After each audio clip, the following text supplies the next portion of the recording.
आप सभी को दास के प्यार भरे नमस्कार और धन्यकार संत महापुरुषों जी। आप कई ऐसे लोगों को जरूर जानते होंगे जो संत निरंकारी मिशन में आए, उन्होंने ज्ञान प्राप्त किया, चाहे किसी कामना की पूर्ति कराने के लिए आए हो, किसी रोग का निवारण कराने के लिए आए हो, या कहीं से उन्होंने सुन लिया हो कि संत निरंकारी मिशन में परमात्मा के दर्शन कराए जाते हैं और वो परमात्मा का दर्शन करने के लिए आए हो, और फिर बरसों बरस तक उन्होंने सेवा भी की, सत्संग भी किया, सिमरन भी किया, और फिर एकाएक ही उन्होंने मिशन से किनारा कर लिया। जानते हैं ना ऐसे लोगों को?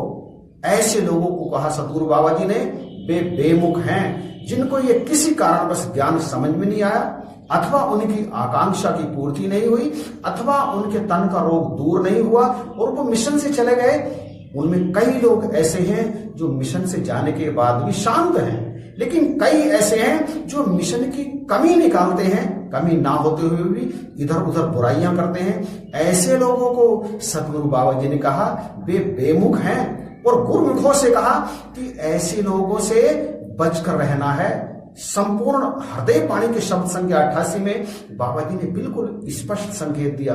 एक पते की बात है जिस पर देना ध्यान जरूरी है। हे गुरुमुखो, बेमुख जो हो गया गुरु से, उससे रखनी दूरी है।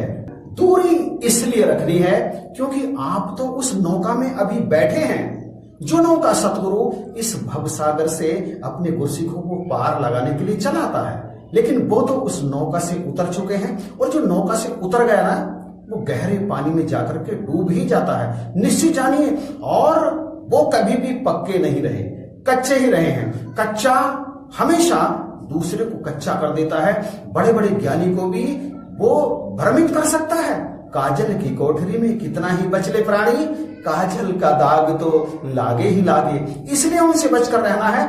आपको भव सागर से पार चलाने के लिए सतगुरु ने अपनी नौका, भव से पार लगाने को एक नैया गुरु चलाता है। उस नैया से कूद गया जो, वो बेमुख कहलाता है। जो भी कूदा डूब गया वो जाकर गहरे पानी में, उसके पीछे कूद न जाना तुम अपनी नादानी में कि भैया वो तो कूद गया, वो तो मिशन से हट गया, मैं भी हट जाऊं। नहीं, वो कच्चा है, उसे समझ में नहीं आया कभी भी ये ज्ञान। या तो उसकी कामना पूरी हो गई, या तो उसकी कामना पूरी नहीं हुई। जो भी कामना लेकर के यहाँ आता है ना, दोनों स्थिति में वो चला जाता है। मतलब वो इस नौका से कूद जाता है और डूब जाता है गहरे पानी में। ये वो समुद्र है जिसे कोई तैर कर पार नहीं कर सकता। इससे पार जाने के लिए नौका का होना बहुत जरूरी है। और नौका भी कैसी? जिसका मल्लाह पूरी तरह प्रशिक्षित हो, मतलब नौका जिसकी मर्जी से चले। ये निरंकार इसका मल्लाह है। और इस समंदर में, इस भवसागर में, जिसे संसार सागर कहते हैं, सतगुरु सत्संग रूपी नौका चला रहे हैं। इसमें जो बैठा रहता है ना, वो इससे सहज ही पार हो जाता है। जो कूद जाता है डूब जाता है। आप कभी भी किसी की देखा देखी इस नौका से कूद ना जाना, क्योंकि यही है, यही है, यही है। इसके अलावा कोई दूसरी नौका है ही नहीं। अब वो बेमुख संत नहीं है, भक्त नहीं है, और आप भक्त हैं, आप संत हैं। संतों को, भक्तों को, संतों का, भक्तों का ही संग करना चाहिए, किसी बेमुख का संग नहीं करना चाहिए। बेमुख से बचकर रहना है। सतगुरु बाबा जी ने कहा बेमुख से बचकर रहना है। भक्ति अगर बचानी है, कहे अवतार, जो भव सागर से नैया पार लगानी है। बख्शिश करो, कृपा करो। संग अच्छों का करना है, संग पक्कों का करना है। बेमुख स्वयं डूबता है, और कहते हैं ना कि गुरमुख को भी लेकर के डूब जाता है। जिस तरह से गेहूं के साथ घुन भी पिस जाता है, उसी तरह से बेमुख के साथ उसकी संगत करने से गुरमुख भी एक दिन बेमुख बन जाता है। उसका रंग चढ़ जाता है। भक्ति का नशा बेमुख का संग करने से धीरे धीरे फीका पड़ने लगता है भैया। इसलिए उनका संग छोड़िए।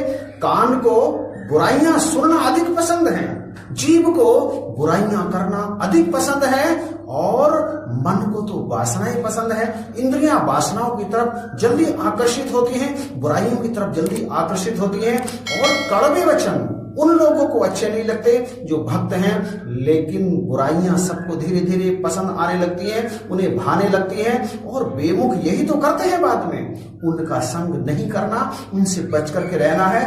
यदि अपनी भक्ति को बचाना है, यदि इस मनुष्य जन्म की कीमत को डालना है, यदि अपने मोक्ष के मार्ग को बराबर प्रशस्त करके रखना है। बख्शिश करो संतों, महापुरुषों, महात्माओं। भक्ति की डगर बड़ी ही मुश्किल है, बड़ी ही कठिन है। डगर पनघट की तमाम तरह की बाधाएं इसमें आती हैं।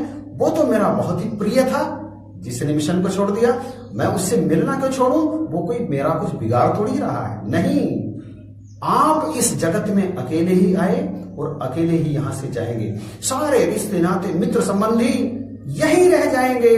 आपके द्वारा कमाई हुई ये भक्ति की दौलत ही आपके साथ आएगी। तो बख्शिश करो। फिर से दास आपके चरणों में विनती करेगा, निवेदन करेगा। और ये दास की बात नहीं है, स्वयं सतगुरु बाबा जी ने स्पष्ट निर्देश दिया है, बल्कि चेतावनी दी है, बेमुख से बचकर रहना है। भक्ति अगर बचानी है तो बचो, ऐसे लोगों से बचो। साध संगत का साथ करो, जो गुरुमुख हैं, पक्के हैं, उनका साथ करो। जो सत्संग की बातें करते हैं, सदगुरु की बातें करते हैं, दुनिया की बातों से बचते हैं और बचाते हैं, उनका संग करो। तभी भक्ति बच सकती है और बेड़ा पार हो सकता है। प्यार से कहना, धन्यवाद संत महापुरुषों जी।